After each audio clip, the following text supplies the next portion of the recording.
Bonjour Corinne, alors, quelle musique Disney vas-tu nous mettre dans les oreilles aujourd'hui? Bonjour Nicolas, nous allons partir dans un style jusqu'alors inédit dans le monde de Disney. En 1967, pour la première fois, c'est le jazz qui fait son entrée dans la bande originale d'une animation des studios. Alors 1967, si je me souviens bien, c'est le livre de la jungle. C'est vrai que certaines chansons décoiffent dans ce film, surtout cette chanson avec cet orang-outan. King Louie, eh bien, sa chanson est d'autant plus intéressante que rien ne pouvait prédire sa présence dans l'adaptation Disney. Et ce, pour de multiples raisons, d'ailleurs. À croire que les chansons ont une vie difficile dans cet univers. C'est tout à fait ça. Mais reprenons depuis le début, si tu veux bien. Rudyard Kipling écrit le livre de la jungle à la fin du 19e siècle. Il s'agit en fait d'un recueil de nouvelles qui raconte l'histoire de Mowgli, un petit garçon qui a été recueilli par des loups. C'est le scénariste Bill Pitt qui perçoit le potentiel d'une histoire où des animaux seraient les personnages.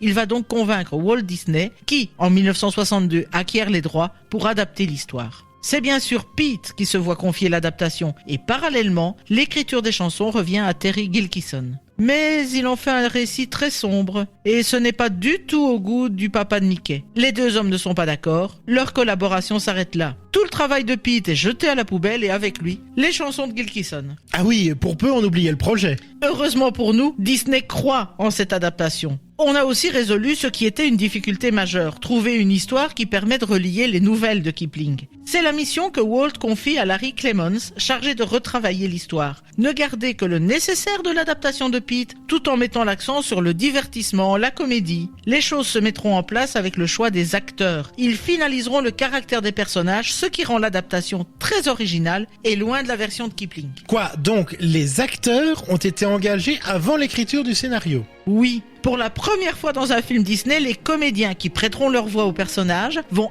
imposer leur caractère et même parfois leur apparence. Par exemple, Phil Harris, qui est connu pour être un joyeux fêtard, va déterminer la joie de vivre de Baloo, alors qu'il est un vieux sage un peu bougon dans Kipling. L'allure chic, légèrement hautaine de George Sanders donne son allure à Shere Khan. Et King Louie, il est aussi très différent de la version originale. Ah, King Louie, lui, n'existe pas dans l'œuvre de Kipling. Il est un pur produit des studios Disney. En fait, il y a bien des singes dans le livre original, les Bandarlog. Il s'agit d'une bande de primates qui vivent dans une ville en ruine, un endroit somme toute assez effrayant d'ailleurs. Et ils n'ont pas de chef. Au contraire, lorsqu'ils enlèvent Mowgli, c'est pour le nommer roi. Pas d'orang-outan dans l'histoire donc. Aucun. Et pour cause, l'histoire se situe en Inde. Or, les orang-outans ne vivent pas dans ce pays, mais en Indonésie et en Malaisie. C'est dans la première version du scénario, celui de Bill Pitt, que le personnage apparaît.